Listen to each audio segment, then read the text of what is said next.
You are listening to Leaders and Legends, a podcast featuring some of Indiana's most fascinating men and women whose impact has shaped our state, our communities, and us.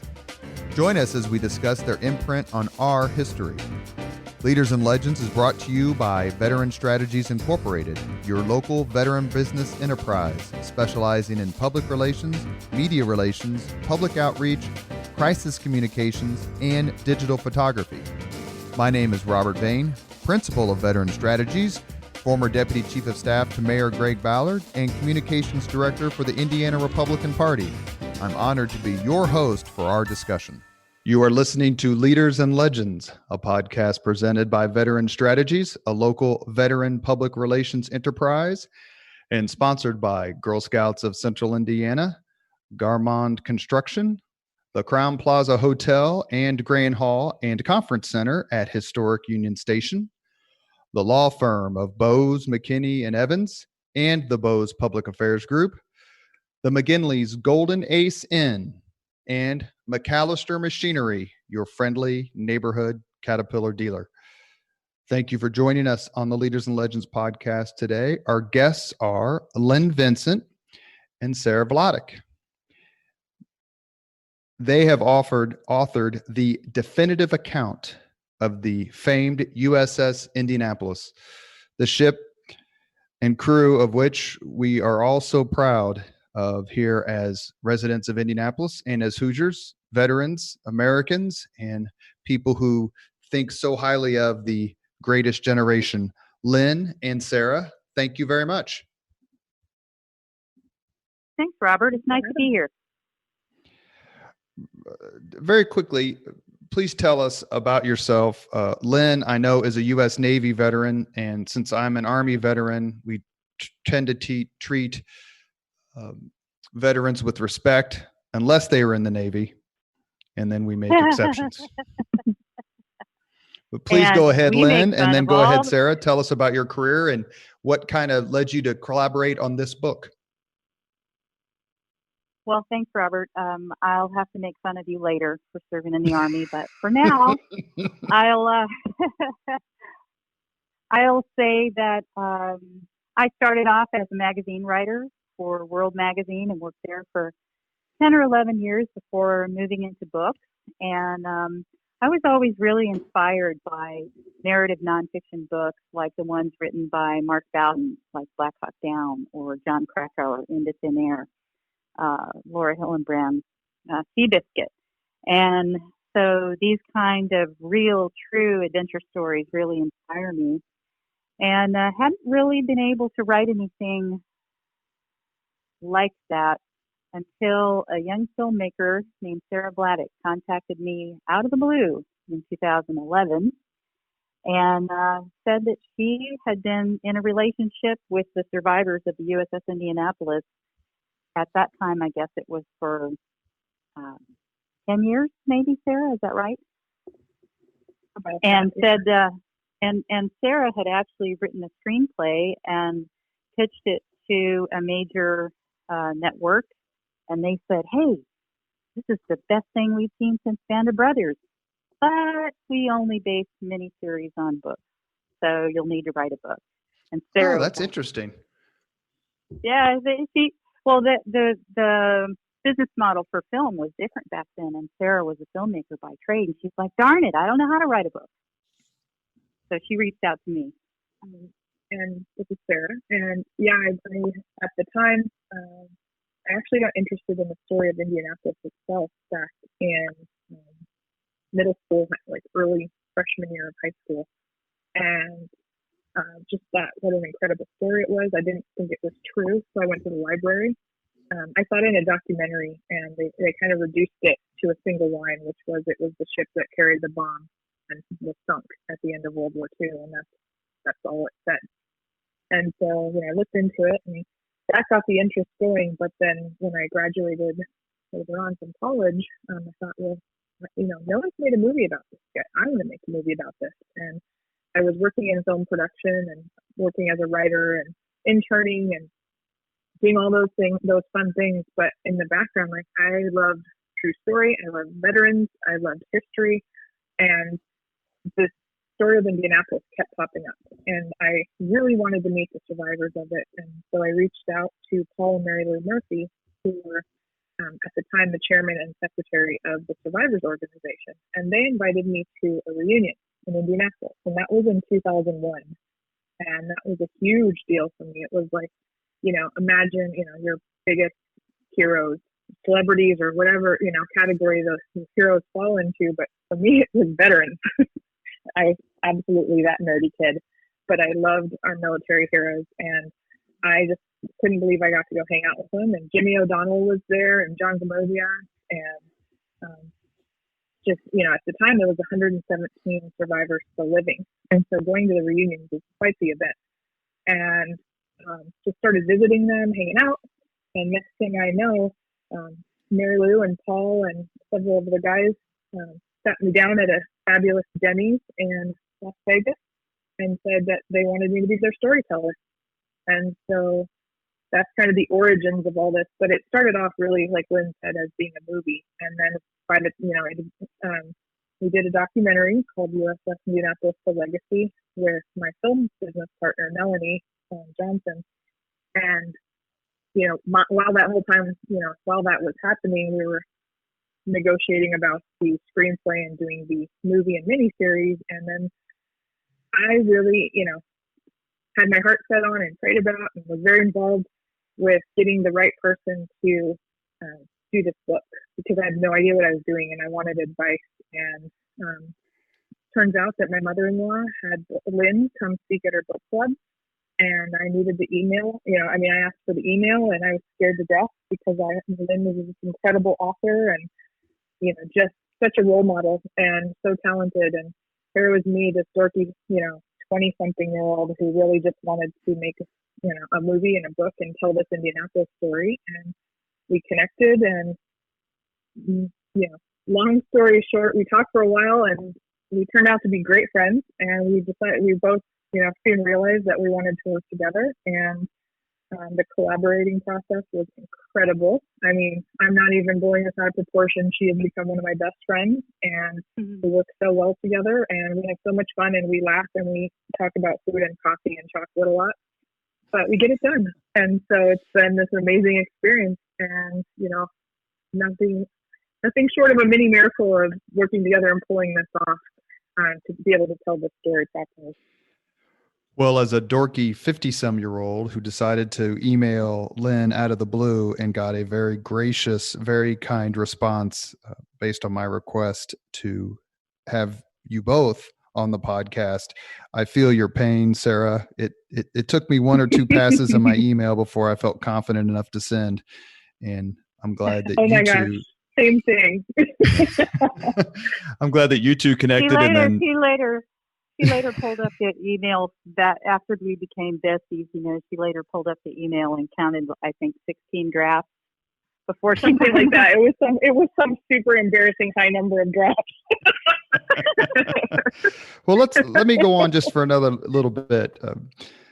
The book is called Indianapolis: The True Story of the Worst Sea Disaster in U.S. Naval History and the 50-Year Fight to Exonerate an Innocent Man. I have already sent the Amazon link to several of my friends just in the past 24 hours who have asked me about it. If you go on Amazon, you will see all 5 stars completely lit up. You will see words like gripping, this yarn has it all, a wonderful book, a must read. Lynn has written, let's put it this way. Lynn has sold over 10 million copies of her works. She has been a journalist. She has been a chronicler of amazing deeds and amazing people, besides her service in the Navy, for which we give her hell, but then thank her at the same time. Sara has appeared and done productions for numerous outlets, all of which you've heard of. Trading Spaces, Good Morning America, the Kids' Choice Awards at Nickelodeon. I'm sure I watched something you were producing or were involved with when my kids were younger. She also has been a friend to the survivors of the USS Indianapolis and their families for several years and has served as an on-screen historian for World War II for outlets such as the National Geographic. So the two authors with whom we speak today not only have enlightened and educated millions upon millions of people around the world, but they've also consented to come on the Leaders and Legends podcast. And we're very, very grateful. The first question I have to ask you is, what did you learn through writing this book that you didn't know when you started writing the book? I had a general idea of what the Indianapolis story was about. And what Sara and I did was we decided to take it all the way down to the studs, if you will, rather than relying on any previous narratives, because as you know, Robert, there were numerous books written before we came along, and we're so grateful for all of those people who came before us, particularly Robert Newcomb, who wrote Abandoned Ship, and Kurzman, who wrote Fatal Voyage, and Doug Stanton, who wrote In Harm's Way. But we wanted to stand on the shoulders of their vision, but not replicate any of their work, not rely on any of their work. And so we went to the National Archives. We went to the Naval War College. We went to the Library of Congress. We went even to the USS Salem, which is the last World War II heavy cruiser afloat, which is, so it's very much like Indianapolis was before she sank. And so through all of that process and through the detailed, sometimes tedious sifting of all of this information, which literally stands, towering feet tall of documents, and not to mention, this stuff fills rooms in Sara's house. We just learned the tremendous sacrifice that these men made.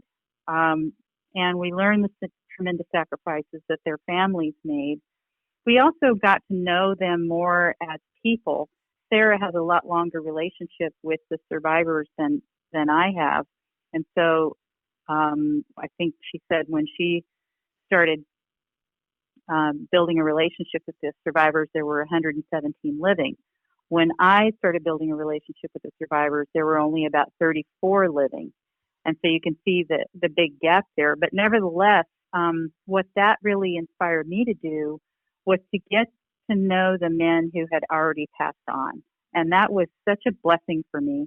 As a matter of fact, I sort of have a historical crush on one of the Lost at Sea guys. You read about him in the book. It was Earl Henry, the dentist.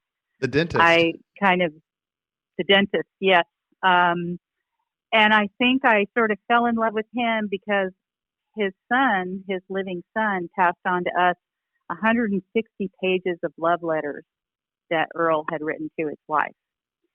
And I just, they were just wonderful. And so I think one of the things that I learned is how much I enjoyed getting to know these people who weren't even with us anymore. That was a really profound experience for me.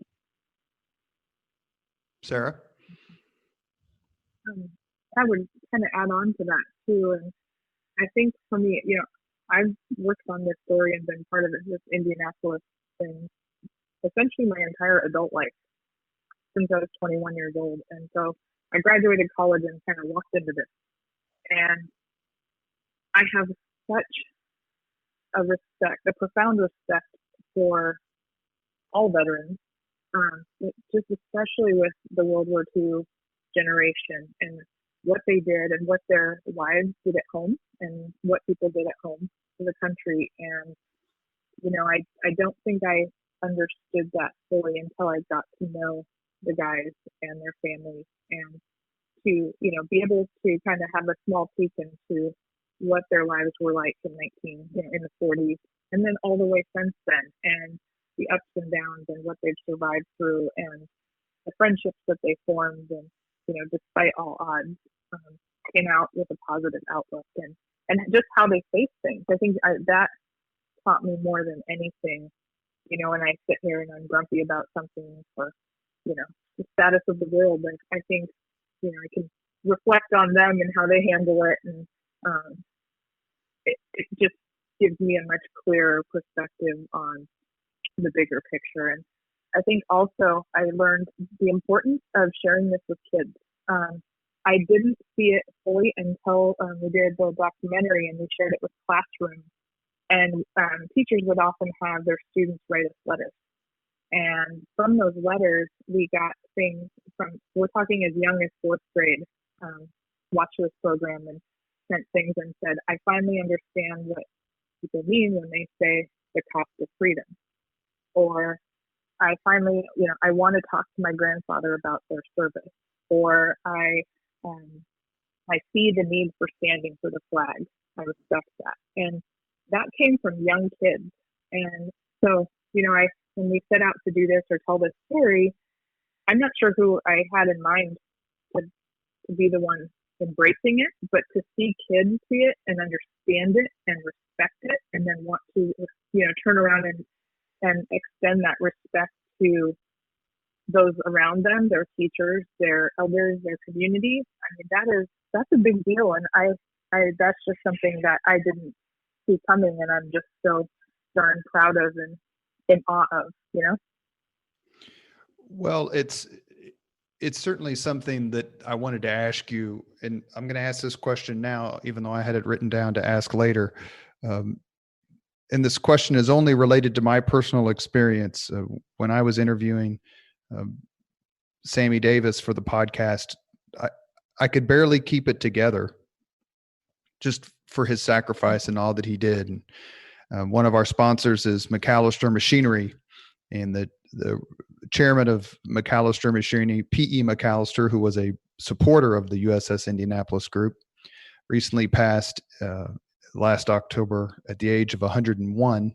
He was involved in World War II, in North Africa especially. I can barely say his name or the sponsorship name without choking and tearing up. So the question I wanted to ask both of you before we move on is, how often did that happen to you, where the emotion of looking a survivor in the eye or reading about what happened and reading about the fellows who didn't make it, and unfortunately the ultimate decision of Captain McVeigh to take his own life, how often did the emotions of what happened, of what you read and what you were working on, just overcome you? Sara? Still to this day, all the time. And it catches me off guard. I think I've heard it all or read it all or seen it all, but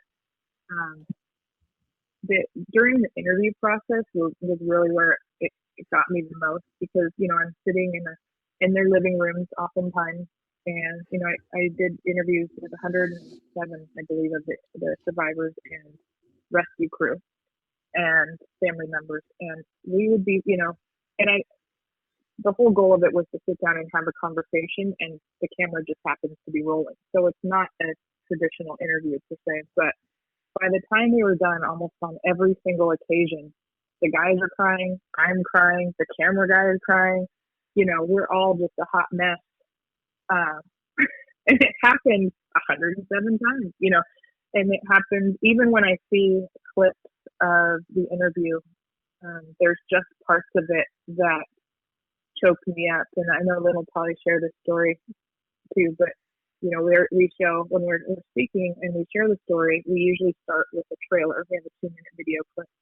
And there's a part where one of the survivors talks about the first time they saw an airplane and realized that it saw them too. Because many planes had passed over. And Edgar Harrell talks about when the plane dipped his wing and they dove down, and the guys realized someone finally knew they were there. And he gets, his voice is a little rattly in emotion, and still saying that 1,000 times. And I have probably actually seen it 1,000 times because I edited it. I still get emotional with that moment. So and then knowing these guys and having a personal relationship and seeing the emotions that they still face every single day when they reflect upon this event, like, you can't help. If you're a human being, you can't help but be moved by that every time. Just seeing the guys, seeing the look in their eyes. And so I'd say that'll probably never go away. Lynn? That's what I was going to talk about, Ed Carroll. What Sara did was she put together a book trailer, and it's about 2 minutes long, and it's just like this mini encapsulated version of the whole Indianapolis story. And when it gets to the point in the story where Edgar Harrell, who was a Marine, one of the 9 surviving Marines who were on the Indianapolis crew, he talks about when Chuck Gwynn's plane passes overhead, and he says, we started to wave our arms, we started to splash, we started to yell, we started to pray, and seemingly just when, if he'd have gone any further, he would have passed us by. He didn't. You know what he did? He made a dive. And that's almost an exact quote. And I've seen it so many times. And every time I see it, I choke up and I tear up, which is a real problem because we're watching this usually right before we go before an audience to give a talk. So I've gotten to where I kind of try to walk out of the room or turn away. I haven't seen it 1,000 times like Sara, but I've certainly seen it hundreds of times. And it's just this raw emotion. And really what Ed says, and Ed is still living, by the way, one of the, how many do we have now? 10, 11? 10. Mm-hmm. He lives down in Tennessee. But really that moment that he talks about where it seemed that if the pilot had gone any further, he would have passed him by, is emblematic of a lot of the moments that really caused me to be emotional in Indianapolis. And it's all those near misses, you know, like I think of the ensign Brophy, where during the rescue, Adrian Marks, the pilot, also from Indiana, lands his plane in the water, and and Ensign Brophy says, "Oh my gosh, you know, rescue! I'm saved!" And so he takes off swimming from this raft group to try to go climb on that PBY Catalina that just landed in the water after 4 nights and 5 days, and his strength gives out, and he slips below the water and drowns. It's those kind of near misses that really are the thing that get to me the most. You are listening to Leaders and Legends, a podcast presented by Veteran Strategies, a local veteran public relations enterprise, and sponsored by Girl Scouts of Central Indiana, Garmong Construction, the Crowne Plaza Hotel and Grand Hall and Conference Center at Historic Union Station, the law firm of Bose, McKinney, and Evans, and the Bose Public Affairs Group, the McGinley's Golden Ace Inn, and the McGinleys and the O'Donnells have been friends for many, many, many Irish decades. And MacAllister Machinery, your friendly neighborhood Caterpillar dealer. We are on with authors Lynn Vincent and Sara Vladic. They wrote an amazing book that you will not be able to put down. Don't believe me? Believe Kirkus Reviews. Believe Booklist. Believe USA Today. It's a New York Times bestseller, and it's called Indianapolis, the true story of the worst sea disaster in U.S. naval history and the 50-year fight to exonerate an innocent man.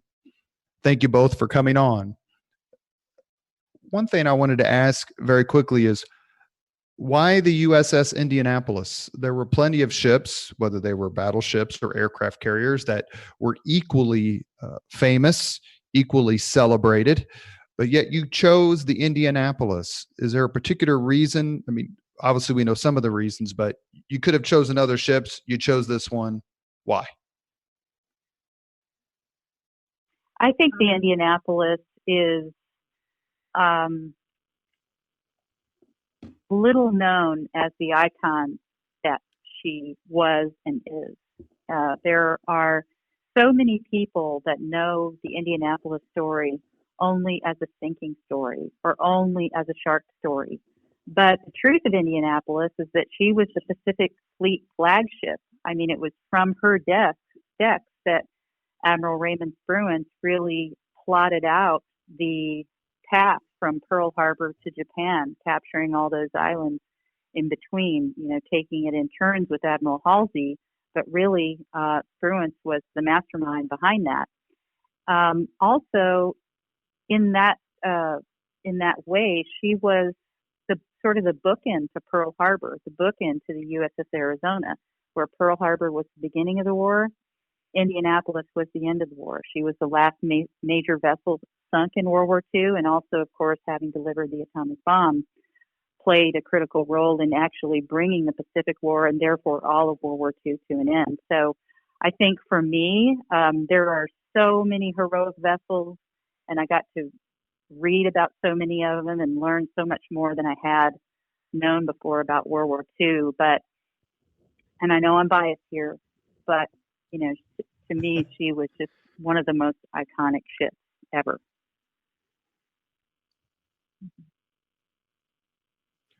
I would agree with that, with exactly what Lynn said, and then add to the fact that she was such an incredible ship, and no one knew. And still, a lot of people don't know more than the sinking story or the shark story, like Lynn mentioned. But add to that, then getting to know the crew and this fight that, when I first got involved, they were still fighting to clear their captain's name. So there was just this element of the fact that these men had been fighting for 50 years to clear their captain. And, I had such a respect for this effort, and to see them do this and just, to stand on the sidelines and cheer them on. It just made the story more compelling. I don't know. There was more to it than the story was never about just another ship, the Indianapolis. It's always just been so much more than just another ship. So, well, and one thing that we should point out here very quickly is you mentioned Raymond Spruance, and as a proud IPS kid, I should point out that Raymond Spruance, who earned 4 stars, and he would have had 5 stars if Senator Richard Lugar had gotten his way. But Raymond Spruance is a graduate of Shortridge High School here in Indianapolis, a proud IPS kid. You mentioned earlier, just a few seconds ago in your answer, about the history of the USS Indianapolis. And I want to make sure the people who are listening understand that this was a ship that had served as the flagship for Admiral Spruance, as you said. It earned 10 battle stars. It ferried Franklin Delano Roosevelt when he was president to various meetings. It really was perhaps a first among equals in its class of heavy cruisers in the United States Navy. So it's no surprise that it became something that people looked at as a premier ship of the United States Navy in the Pacific. Is that fair to say?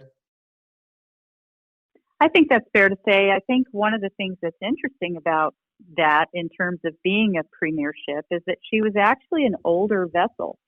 And Spruance, he was such a humble guy, and I think the choice of flagship, the choice of Indianapolis as his flagship, is a reflection of that, but it's also a reflection of his skill as a strategist and a tactician.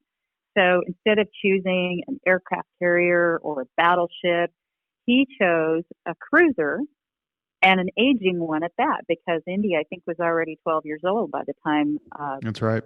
Spruance chose her as his flagship. And the reason for that is that he wanted a quick, agile vessel that he could, actually go in. He was very fond of going in close to command these battles and observe the action rather than commanding from a standoff distance. And he wanted a vessel that was agile and able to defend herself and bring a lot of firepower. But if she was taken out of action, as she was for the first time on March 31st, 1945, that losing his flagship wouldn't weaken his fleet. So I thought that was very wise. That's a great point. Also reflects a little bit of his humility. Other admirals I won't name them. They chose the big battleship so that they could go in and have their, sexier ship to be the flagship.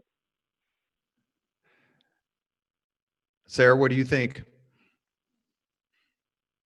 Yeah, I again agree with Lynn in that,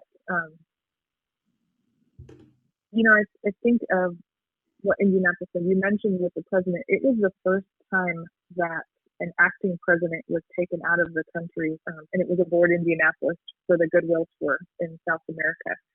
And, Roosevelt really loved the ship.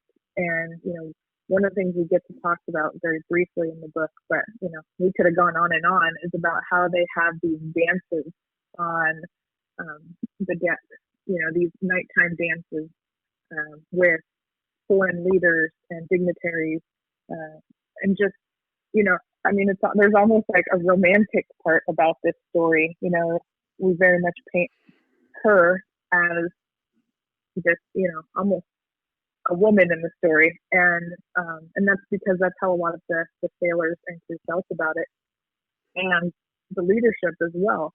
And so, just it felt the need to elevate it to its rightful place in history because she was so significant in that way. So.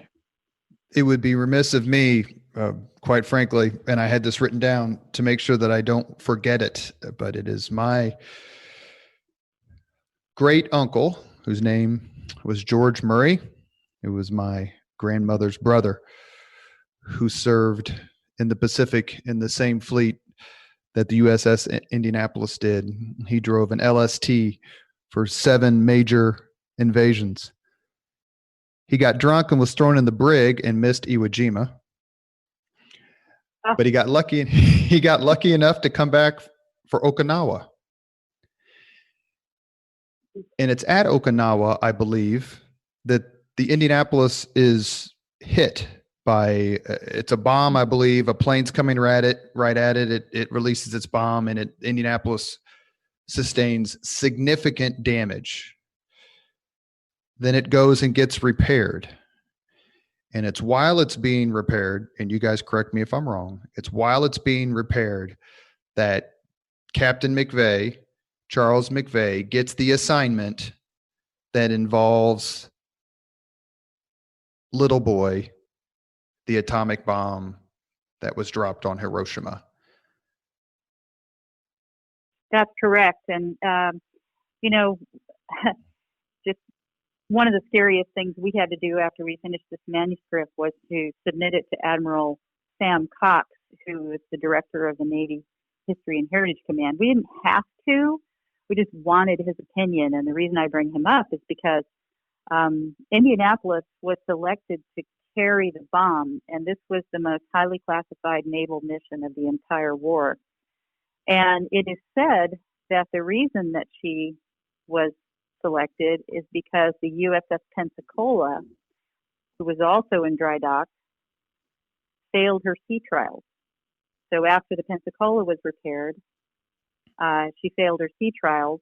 And we actually had that in the book, but Admiral Cox said he wasn't sure that was the case, and that was kind of like one of 2 tiny changes that he suggested that we make. But if it was the case, that was another one of those near misses that I mentioned. If it hadn't have been for that, Indianapolis might have actually just retired as the victorious flagship of the Pacific Fleet. And after she came out of dry dock, her captain, McVeigh, would have sailed her down to San Diego, where I live, and they would have done the training, probably never gone to sea again, and history would be quite different. But that's not what happened. Captain McVeigh got called into Vice Admiral Purnell's office, and Purnell said, "We're sending you on this mission. We're having 2 undercover Army officers accompany a package. We're not going to tell you what the package is, but every day you take off this mission and taking this package to Tinian Island is a day off the war." And he got that message 2 days before they were to depart. So on July 16th, 1945, They cast off from Mare Island, went down to Hunters Point. The Army rolled up in these trucks, and they brought this mysterious package aboard the ship. Actually, two mysterious packages. One was a great big crate, and they heaved that aboard using a crane and shoved it into the port hangar and put a Marine guard on it. The other package were two silver buckets that looked like old-fashioned ice cream buckets. And they carried those aboard by hand using a pole strung through eye bolts at the top of these two cans. And those cans were taken to the flag secretary's quarters and bolted to the deck. So what a lot of people don't know is that the crate actually contained unclassified materials and had all of these misleading quartermaster marks, Army quartermaster marks all over it that were specifically designed to divert attention from the two canisters that were in the flag secretary's office, in the flag secretary's quarters rather. And those two canisters, one of them contained the fissionable components of Little Boy, the world's first atomic bomb, with the fusing and the casing removed. And it's on July 16th, 1945, that the atomic device was detonated for the first time. The test near Alamogordo at White Sands Missile Range. I was fortunate enough to be stationed there when I was in the military and to go up to what's called Trinity Site to see it and read the history of it. And Samuel Morse famously said when he invented the telegraph, "What hath God wrought?" Well, I can only imagine what the scientists and military personnel at Trinity Site felt, even though some of them wrote it down, specifically J. Robert Oppenheimer, who wrote, "I am become death, the destroyer of worlds." What was being unleashed by this new power was unfathomable, and its importance on the USS Indianapolis, I'm sure, was equally unfathomable. And it's funny to, and Sara, you could talk to this, it's funny to listen to the scuttlebutt, the guesses among the crewmen on the Indianapolis as to what's in these secret containers. Oh yeah, that's one of the parts of the story that really makes me understand the age of most of the sailors that are aboard. I think a lot of times we picture them being older and more mature, but these were teenagers for the most part. A good part of the crew was between the ages of 16 and 20. And so, when this big mysterious crate comes aboard the ship and they're putting it on the deck, and, now it has a Marine guard, and the Marines don't even know what they're guarding. They just know that they have to be on watch 24/7. And so, what do the young men do? Well, they decide to start taking bets. And, they, and, you think they're pulling your leg, and they said, no, we legitimately bet on things. And, people thought it was everything from Rita Hayworth's underwear for a USO show to scented toilet paper for Douglas MacArthur. There were some realistic things. People thought maybe it was a bunch of maps for the invasion of Japan and whatnot. But, more of the guesses were ridiculous, like a new car for MacArthur or the toilet paper, that kind of thing. And so, needless to say, none of them guessed even close.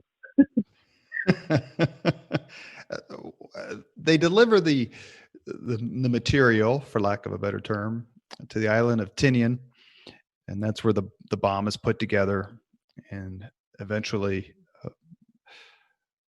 dropped over Hiroshima in August of 45.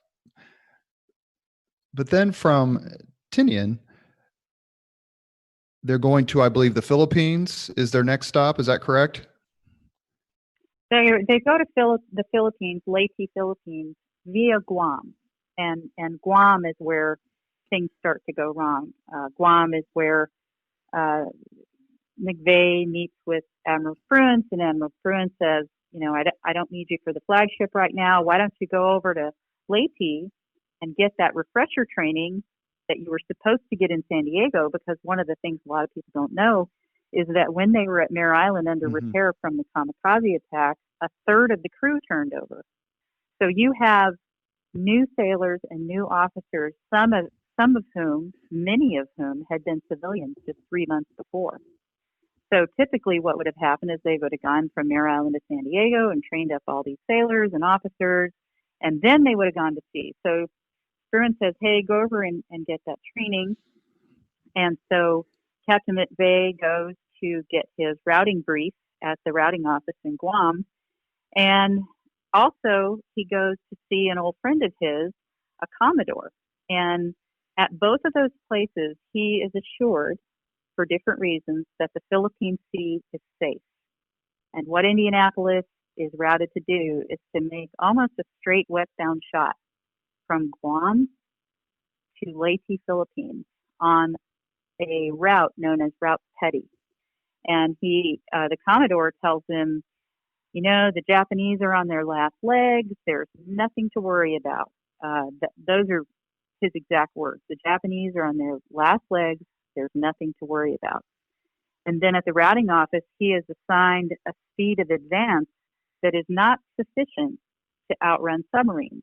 And so that buttresses Captain McVeigh's opinion that there is indeed nothing to worry about. Otherwise, why would they give him such a slow speed?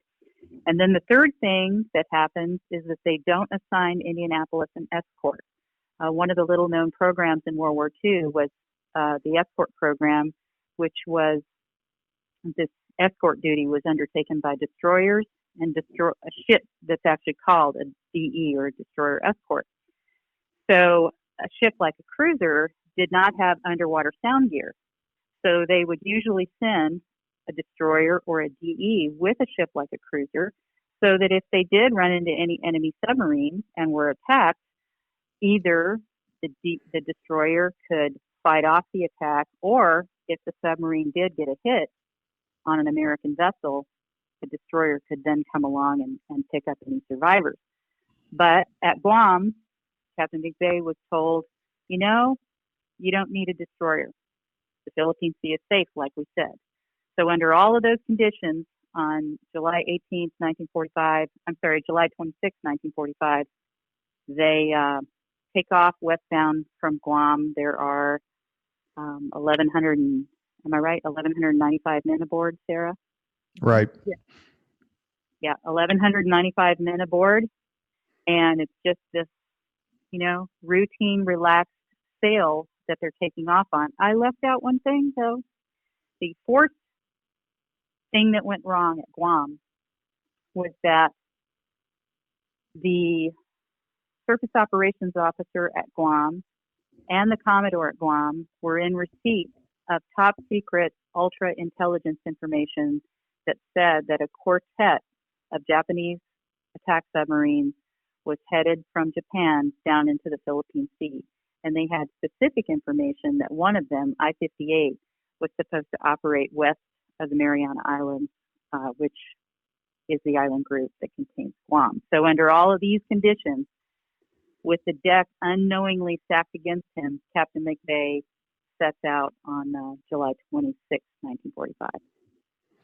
Well, and those folks who have studied a little bit of history, or perhaps have seen the movie Midway, will know that the Americans had broken the Japanese code earlier in the war and had used it to great effect, especially at Midway.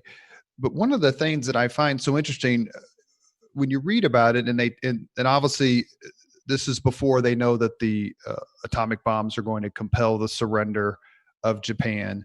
They are preparing for what would have been the most murderous invasion of any country in the history of the world. So they're hoarding destroyers based on what I read, so please correct me. It's still unfathomable to me to not give an escort after they have delivered the bomb. I understand if you read about it, that when Indianapolis went from San Francisco to Hawaii, I think it's the fastest voyage, the fastest time of any ship of that size ever, including the moment we're recording this podcast. Averaged over, I think, was it 32 miles an hour? That's insane. So speed is of the essence. But after they deliver the bomb, it seems like speed wouldn't be of the essence. That to me is one of the greatest mysteries, is why no escort. Right. And I think, I mean, that is, that wouldn't have necessarily given away that they knew enemies were in the water. It was just a standard practice. And in fact, Commander Hashimoto of the I-58 submarine that would ultimately sink the Indianapolis actually believed that there were other ships nearby, and that's why he took the actions that he did, because he assumed there's no reason why there would only be one ship of this size in this area at a time. And so, he fired the torpedoes and then essentially dived and hid for an hour and then surfaced and nothing was there. And he said he sunk the ship, or he thinks he did, but there was no confirmation because there was no evidence left. There wasn't a ship there still sinking. And so that, to what you said, even the enemy assumed there would have been an escort at that time. Thank you for listening to us, Leaders and Legends podcast. Our guests today are Lynn Vincent and Sara Vladic, who wrote the definitive account of the USS Indianapolis, the true story of the worst sea disaster in U.S. naval history and the 50-year fight to exonerate an innocent man. We have just gotten to the point where the torpedoes hit the USS Indianapolis right in the dead of night, like right after midnight or close, as I recall. Lynn mentioned earlier that the crew had changed over a little bit, so you had hundreds of new sailors. This is probably their first mission or one of their first missions, and that only added to the confusion. Sara, what did the survivors? For 2 weeks. So. Go ahead. Sorry. I was saying that some of these sailors, even young officers, some of the ensigns, hadn't even been on the ship for 2 weeks, and this was their first billet. So, they're kind of just overcoming seasickness, being away from their farms. They had gone through training, obviously, but 6 months earlier, they were on a farm in the middle of the country. The biggest thing they'd ever seen before was a tractor. And those are in their own words. That's what they had told me. And then they see this, USS Indianapolis that's 610 feet long. And this is going to be their new home. And so,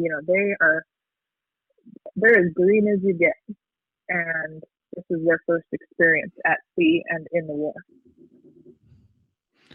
Well, and one thing that you don't picture, you don't fathom until you watch documentaries or read accounts of the survivors is, and correct my history, please. The ship is hit with 2 torpedoes, and the explosions are so violent, the ship goes down, sinks, goes from perfectly fine to underwater in, is it 10 minutes, 12 minutes?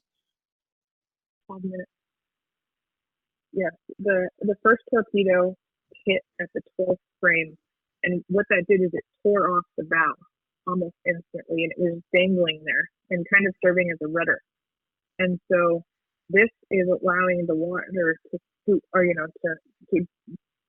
burst through the bulkheads, really, because the ship is plowing forward. They still have the propellers going, because when the second torpedo hits just moments later, it hits the ammunition stores and it blows out all the power throughout the ship. So there's no communications, there's no power, there's no way for anyone on the bridge to communicate to the engine room, stop all engines. And, in the protocol at the time is if you know that there's an enemy around, you get out of there.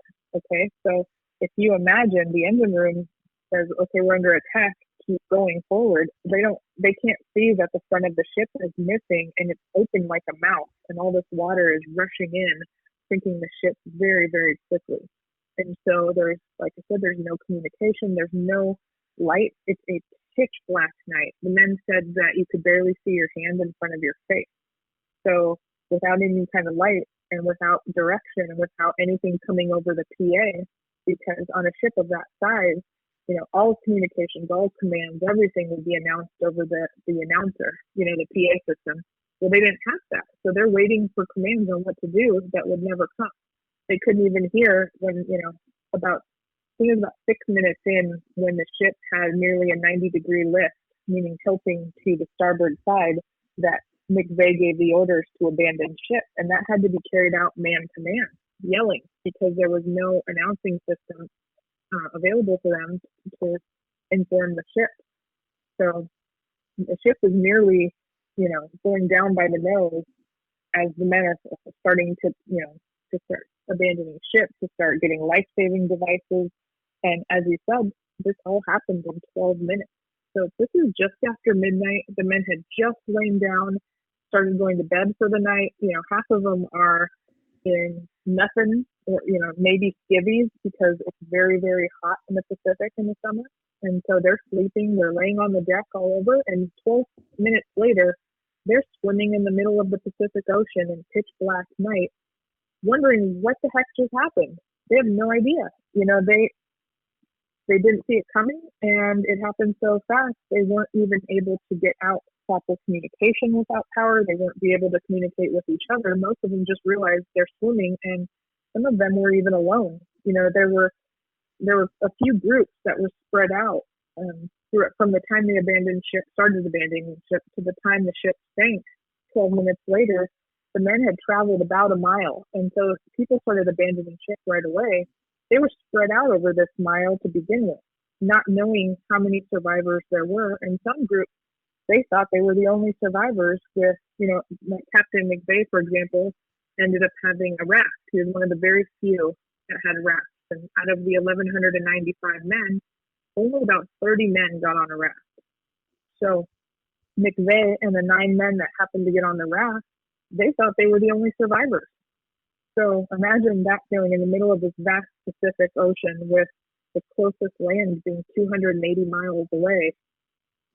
And there you are, floating, and you have no idea if anyone's coming for you. Well, and the other You thing... would think... Go ahead, Lynn. Weigh in.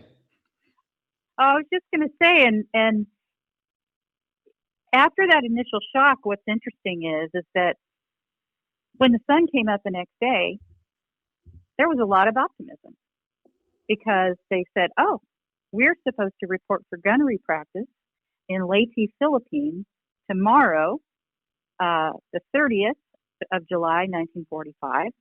And when we don't show up, they'll send rescue. So there was actually a lot of optimism. There had been, we estimate, about 100 men who perished during that first night because Sara mentioned it was midnight on the 30th of July. And so they, paddled through the night, whether they had life jackets on or just a few who had rafts. Some men had nothing at all, and they were just swimming all those hours until they could find somebody to latch onto or climb onto maybe a floater net. But when the sun came up, it was a beautiful day, and some of the people who either served as orderlies for the captain or they were part of the gun crew, they said, hey, we think a distress signal got off, and when they miss us, they'll come and find us. And so it was interesting to read about that optimism, to hear about that optimism from the men. But then things kind of turned south. First of all, one of the things that happened as the ship was going down is that the new engineering officer decided to dump fuel oil into the water. And the reason that he did this was because he was trying to shift ballast and correct the list as the ship was, going over to starboard. He was trying to make it go back over and keep the ship from sinking. Well, it didn't work, but what it did do was it just put this huge, thick layer of fuel oil onto the surface of the ocean so that every single man was covered in this thick black tar. This fuel oil isn't like the oil that you put in your car or like gas. It's thick, and the only way that you can transfer it even to burn it is to heat it up. And so the men were covered in it. It was getting in their eyes and burning their eyes.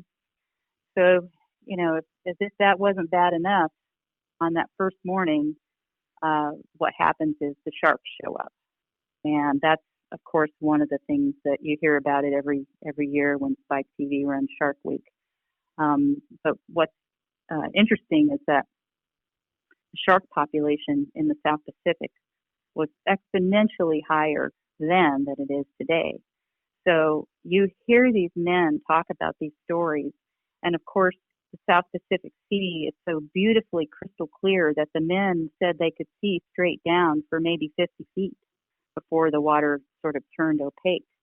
And underneath them, they could see these sharks, not dozens, but hundreds of them spinning around like a tornado underneath them. And, you know, some of them were smaller sharks, maybe 8 to 10 feet, but some of them were quite large, 15.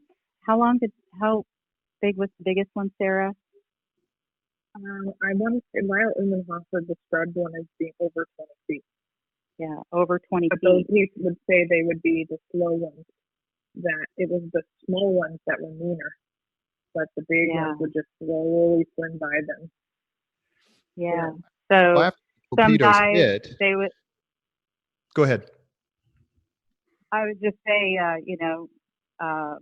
that the men described the shark attack.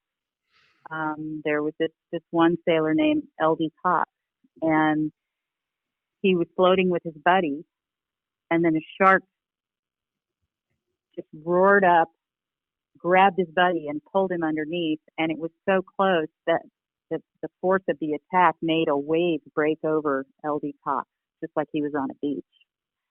And then another sailor, Eugene Morgan, was on a floater net, and he was watching this other group of sailors on a floater net not far away.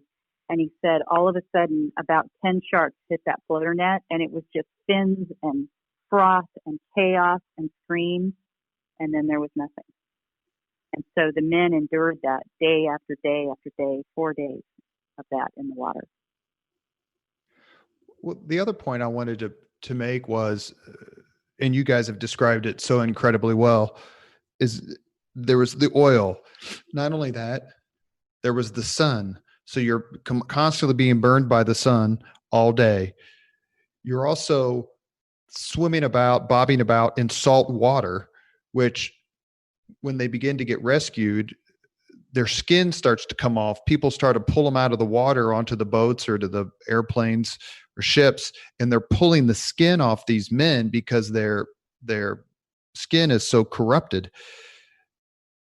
They're being burnt by the sun during the day. Then they get cold as hell at night because of the extreme temperature change. They also become somewhat delirious, and I'm sure the survivors talked about this, because they're thirsty as they can be, but all they have is salt water, and some men drink the salt water and some men don't. So it's not only the sharks, it's not only the broken bones and the burns and the cuts from the actual explosion. They're also scattered. It's not like they're all in one, little group like they're in a baseball dugout. They're scattered all over the place. How did the men work with each other to try to keep each other alive? One of the quotes I read was, one of the survivors said, the hardest thing was to stay alive. To decide to die was easy. But how did the survivors work together to keep up morale and keep them physically alert enough to last the entire time they were in the sea? Lynn? Well, one of the main ways was prayer. One of the sailors said any man who was an atheist when he went into the water wasn't one when he came out. Another way was they would talk about home. Another way was just sheer will and determination. Sara talks all the time. There were men who said, if only one person lives, it's going to be me. And so it was a combination of these kinds of things. And there were men who made great sacrifices to keep others alive. One of them was Captain Park, who was the commanding officer of the Marine contingent on the Indianapolis. He was with what's commonly known as the Haynes Floater Group, which was the largest group, and Dr. Haynes, the ship's doctor, was in that group, as was Melvin Modisher, his assistant, the junior physician on Indianapolis, and so was Captain Park. And so this was a group of 400 men, and most of them had life jackets. Some of them had nothing. And so Captain Park organized them into a big group, and he would swim from sailor to sailor, encouraging them. And many times he would give up a life jacket to a man who didn't have one. And then, the sailors were dying, so new life jackets became available. So he'd get another life jacket, and then he would give that to somebody else. And he did this for 3 solid days until finally he just exhausted himself in the service of others. So there were many sacrificial stories like that. Sara, what's your perspective? I think I uncovered it pretty well with the fact that these men, to the man, when I interviewed them, they said they were never going to give up. There's a great story. Dick Phelan, who is a survivor that is still living, talks about how when he left home, he was one of the few that went on the ship in May of 1945, and so not long before, not too far before they went on the final sailing. And his dad, took his hand at the train station when he said goodbye to him and said, "Dick, you better come home." And Dick is a smart aleck, and he said, "Dad, war's almost over. Don't worry about it." He said, "Dick, you come home." And Dick said that when he was in the water, every time he wanted to give up, he'd see his father's face, and those words stuck with him: "Dick, you better come home." And that's what he fought for. He held on to those things. And some of the guys said they held on to, memories of their mother's cooking brought them home. They're teenagers. They're not, they don't have a lot of world experience yet at this point. And so, mom's cooking, especially if you haven't had anything to eat or drink for 4 days, that's pretty compelling. But, like Lynn said, the faith component of it is no small part. I mean, they just had this profound hope and faith that they were going to survive, and they did. And, that's not to say that the ones who didn't have that didn't survive, but there were a lot of circumstances. There really is almost no reason why they should have survived. And the conditions, you had to mention dehydration, the sharks, the hallucinations,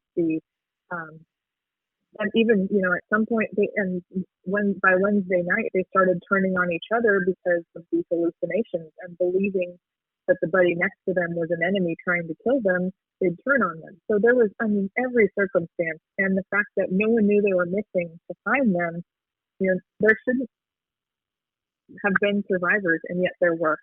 And, when you meet these guys still to this day and you talk to them, there is that same spunk, that same spark, that same idea of I never gave up hope. And I think that's really a big part of it. They eventually are rescued after what I'm assuming to them was an interminable amount of time. Four nights and 5 days. Is that right? Or do I have it flipped? 5 nights, 4 days. 5 nights and 4 days. They're spotted by aircraft. A PV-1 Ventura. Which is, as was recounted earlier in the podcast, finally recognized them. You can only imagine it must have been really, really tough to see them, but it did, and it started the whole rescue process. At what point did it become clear that the Navy realized, after these men became rescued, did the Navy realize, hey, we screwed up? Or is the rescue and the initial conversations with Captain McVeigh the beginning of the effort to pin the blame for this on him? Well, McVeigh would have said that he knew when he was floating in the water with his little flotilla of rafts for 4 days and 5 nights, that the Navy was going to try to pin it on him. I believe, I don't have any empirical evidence of this other than that I saw the naval message traffic, is that when Captain William Claytor of USS Cecil J. Doyle sent in the message that he was picking up survivors of Indianapolis, which had been sunk 4 days earlier and nobody knew about it, that was when the holy crap moment went through the upper echelon of the Pacific Fleet. And, I don't think we have our own theories about why they pinned it on McVeigh. And these are not, these are theories, backed up by data. But we believe that effort really began once Fleet Admiral Ernest King realized the extent of the failures in the upper echelon of the fleet. Admiral King didn't live in the Watergate era. Since Watergate, and I'm a journalist, so this is kind of where I get this point of view.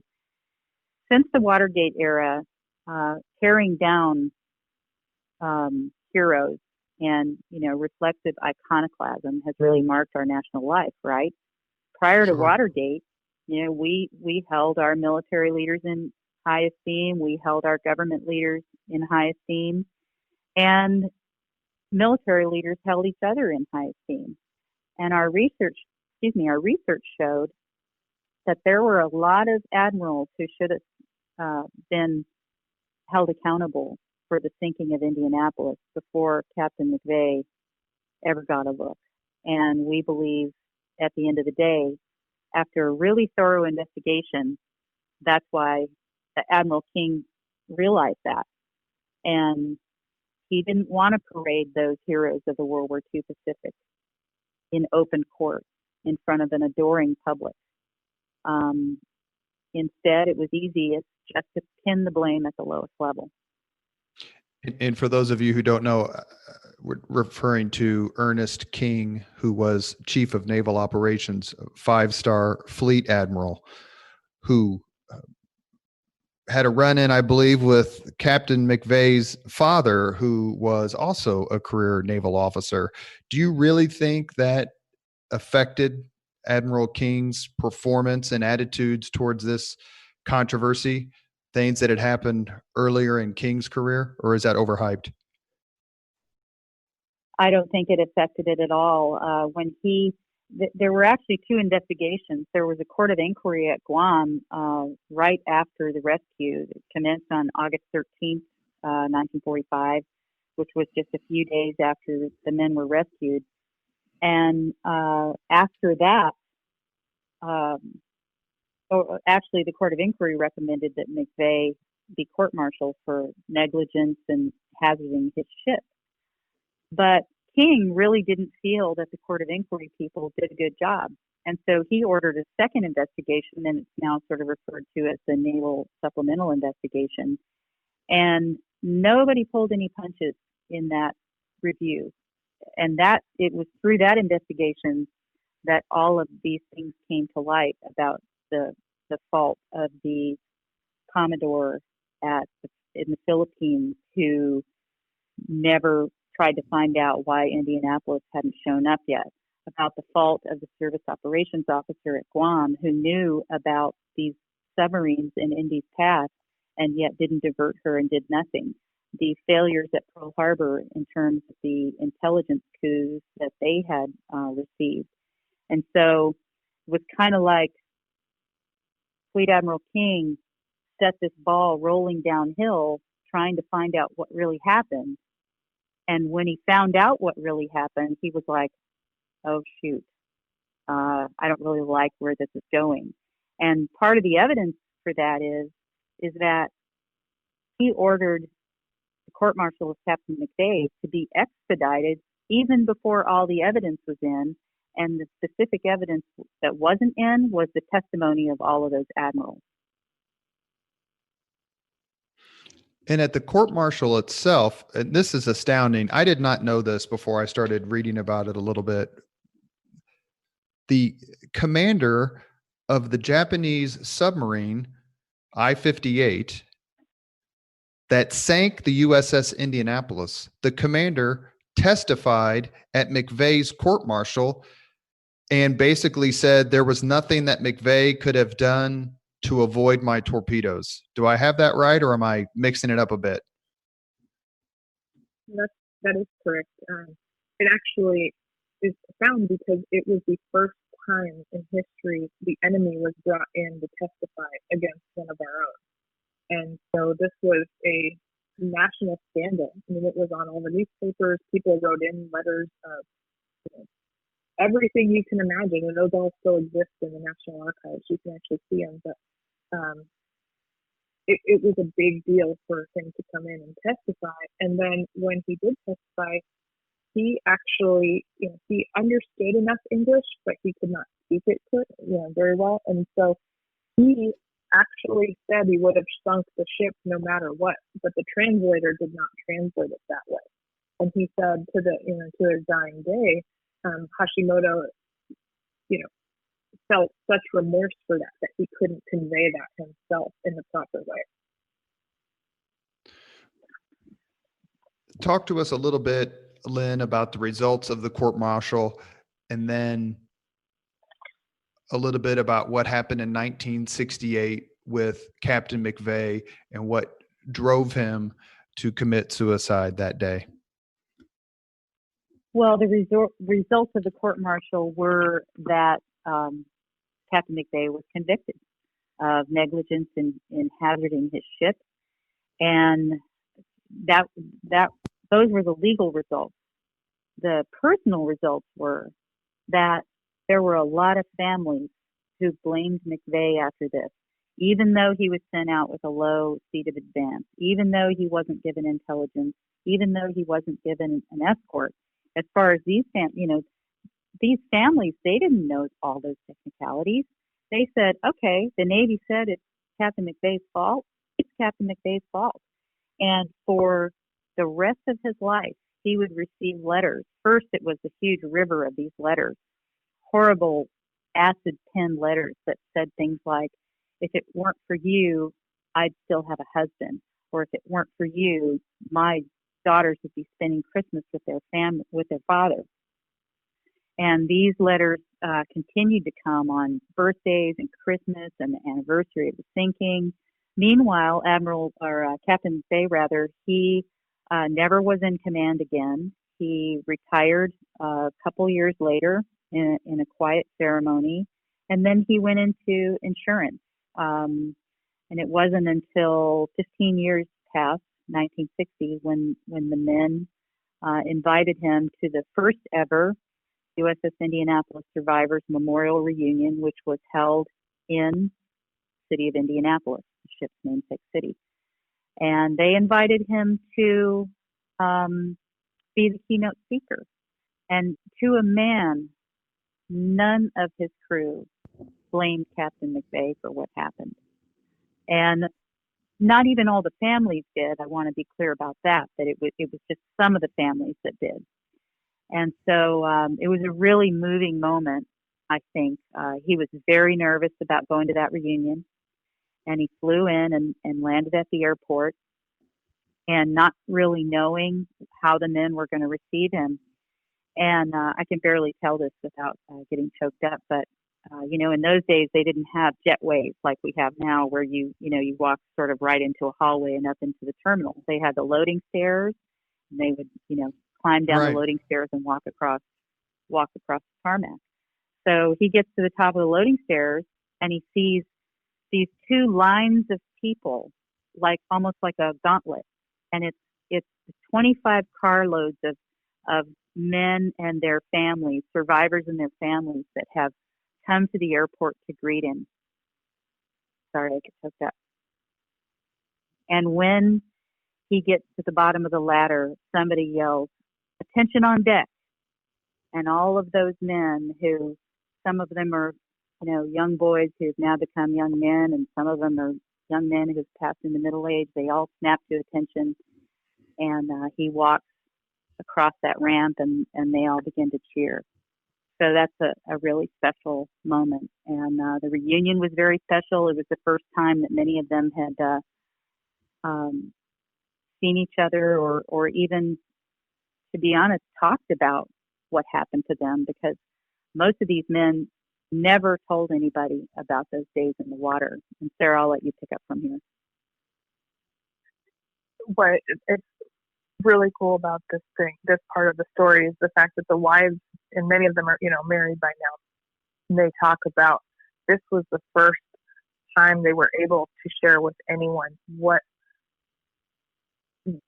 anyone who understood what they had gone through, to share these stories. And this was their first way to handle this PTSD that was never yet, had not yet been diagnosed. And so they got together. They said they stayed up all night, every night, and partied. And this was at the Hotel Severin. What I wouldn't give to be a fly on the wall at that party.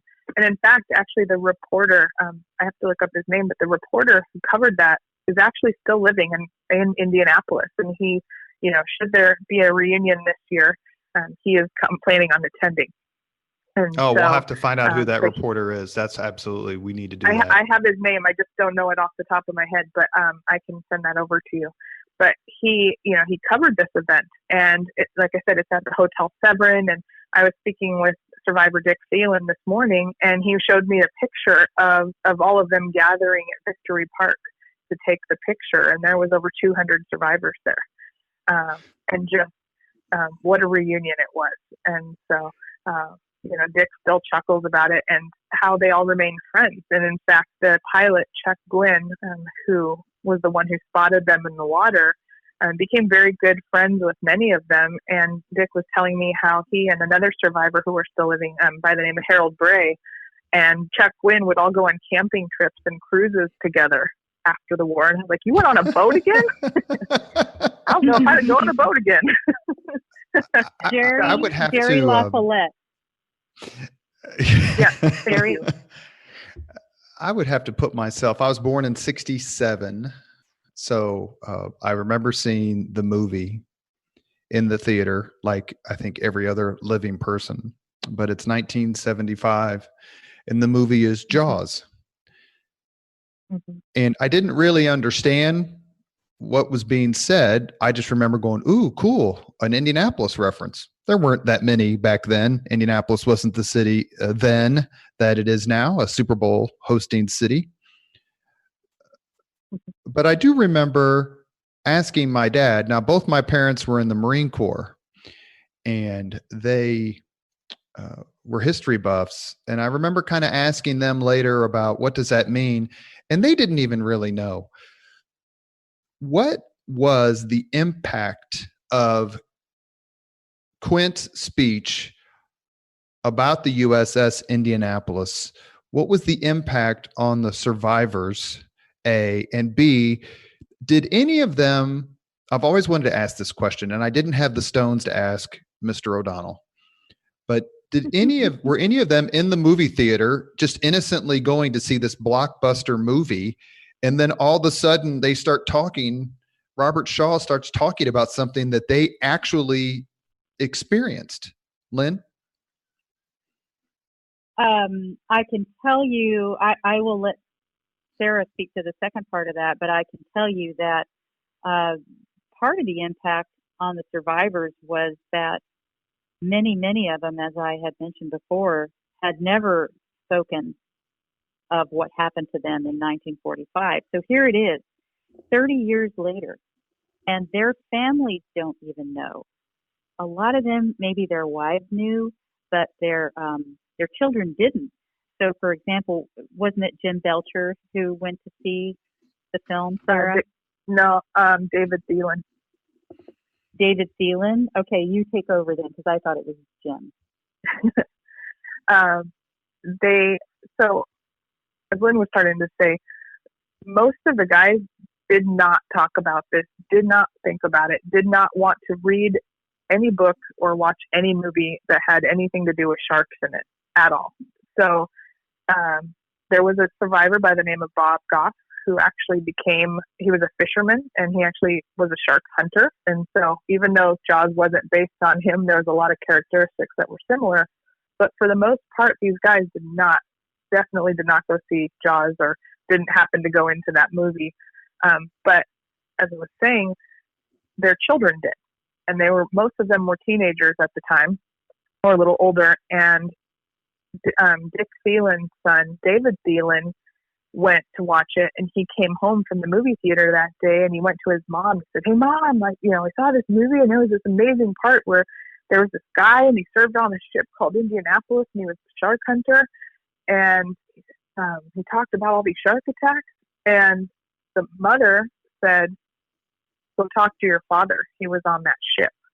And that was the first time David had ever heard that his father served on the Indianapolis or that he survived that kind of ordeal. He had no idea.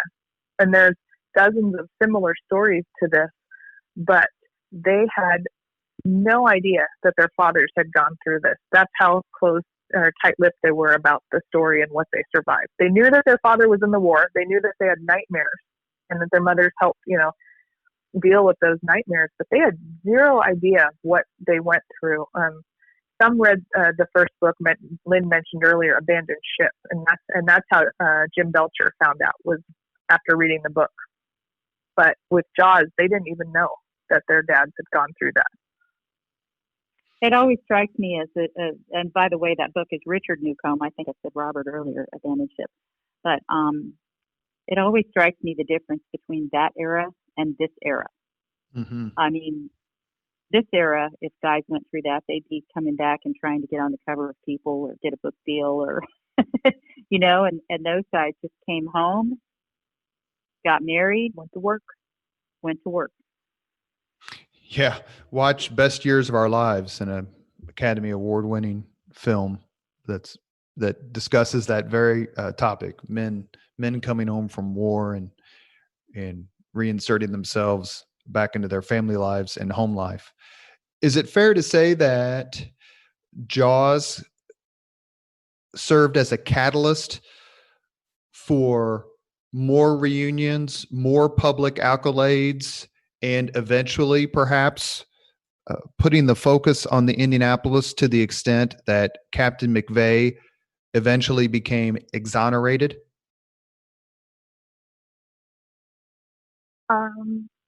I would say that Jaws was really the first time that the story was brought to national attention. Richard Newcomb's book, Abandoned Ship, actually did more for bringing the survivors together in terms of actually having reunions and reconnecting. That's what that did. But Jaws made other people aware of this story being true. And it really did lead to quite a few events that led to the exoneration. So as you mentioned earlier with Hunter Scott, the young kid from Florida, who's now almost 40, Hunter, he's a pilot in the Navy. And he is one of the main, he was very involved with the exoneration of Captain McVeigh. He was inspired by this by watching Jaws when he was a little boy. And same with Captain Bill Tody, who was very involved in the exoneration. His origin kind of goes back to Jaws too. He was serving at the Naval Academy in Annapolis when Jaws came out. And as a plebe, he was forced to stand in the middle of the lunchroom yelling out the movie showtime for the first year of school. And Jaws was in the theater for a year. And so he finally got to see it at the end of his plebe year, I believe. And so he'd been yelling out the times for this movie for almost a year before he got to see it. And then he finally went and watched it and went back to his one of his professors, who was E.B. Potter, and who has written phenomenal books about World War II history, and teacher at the Naval Academy. And Bill wanted to know right then and there if that was true. And Mr. Potter, I'm not sure of his rank at the time, but he, informed Bill that he needed to read more about the story. And that kind of got Bill going. And Bill ended up serving on the namesake submarine and commanding the namesake submarine Indianapolis. And then he was an integral part in the exoneration of Captain McVeigh. So in those ways, Jaws really did play an important part in the legacy of this story. Captain McVeigh eventually does get exonerated through the efforts of the student you mentioned before and the United States Senate, particularly John Warner, and I think it's Senator Robert Smith from New Hampshire. Mm-hmm. Just in the couple minutes we have left, because I want to let you go, even though I've exhausted about 10% of my questions. But how did the exoneration finally come to pass? Because I know it's an important focus of your book. And then I have one more question, then I promise to let you go. The way the exoneration came to pass, it was, Hunter Scott, this young boy, he actually started with a history fair project, and he won his local history fair, and then Congressman Joe Scarborough, who is now Morning Joe on MSNBC, he was the Florida congressman at the time. He put Hunter's project on display in his office in Florida, and eventually they approached Senator Bob Smith from New Hampshire, as you mentioned, and said, "Hey, let's try to get some exoneration language through the Senate and the Congress to get McVeigh exonerated." The reason they got to that in the first place is that the survivors and the survivors organization had long been fighting to exonerate McVeigh, but every time they would try to get the ball in the end zone, they couldn't make it happen. The Navy would say, "Nope, the court-martial is legally sound, and he is going to stay convicted as far as we're concerned." And so finally, when Senator Smith got involved, he and his staff did their own research, and they came around to see Hunter's point of view, and Hunter was working with the survivors as well. And so finally, in September of 1999, Bob Smith convinced Senator John Warner of the Senate Armed Services Committee to try to, to hold a hearing. And so they had a hearing, and a whole bunch of survivors came to the hearing, and Captain Bill Cody came to the hearing, and Hunter, at the age of 14 by then, actually testified at the hearing. And the hearing went well from the survivors' point of view, but Senator Warner would not advance it to the floor for a vote. And he dug in his heels for several months until finally he got a letter from a very unexpected source. And that unexpected source was Commander Mochitsura Hashimoto, the Japanese sub-skipper who sank Indianapolis. And Bob Smith told me that when Warner got that letter, he was just flabbergasted. And he called Smith down to his office and said, "Look at this. Can you believe this?" And here is this Japanese skipper, who by then was a Shinto priest in Kyoto, Japan, saying, "Look, this man needs to have this black mark removed from his record. You know, our two nations have forgiven each other, and it's time that you forgive this man." And so Warner allowed the vote, and the vote passed.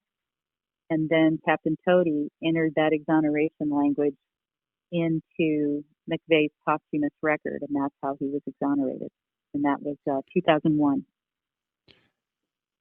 Sara, my last question to you is, before we wrap up quickly, when did the men on the USS Indianapolis finally solve the mystery of the mystery boxes and containers?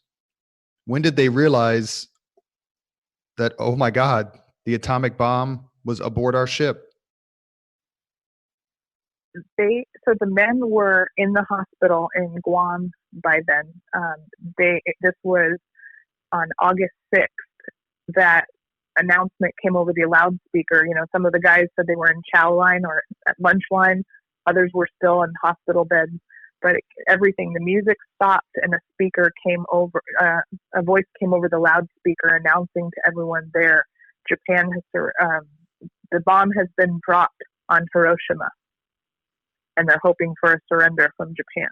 Of course, it took another bomb in order to do that, but that news spread very quickly through Guam, and it was the nurses there who actually had been given the information to tell the survivors that they were the ones that transported that material that allowed the Tibet and the Enola Gay to drop that bomb on August 6th. So they found out while they were in the hospital that they were responsible. And what's also interesting is that the men, Furman and Nolan, who were the two Army officers who went aboard Indianapolis to transport the material, they had become friends with many of the men during that journey. And so they stopped into the hospital, and were very saddened to find that many of the men they'd grown close to, like Casey Moore and many of the officers, because most of the officers were killed in the sinking.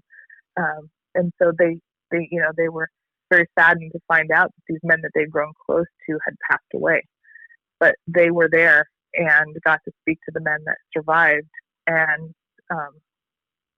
to relay that information that they were the ones who carried the bomb.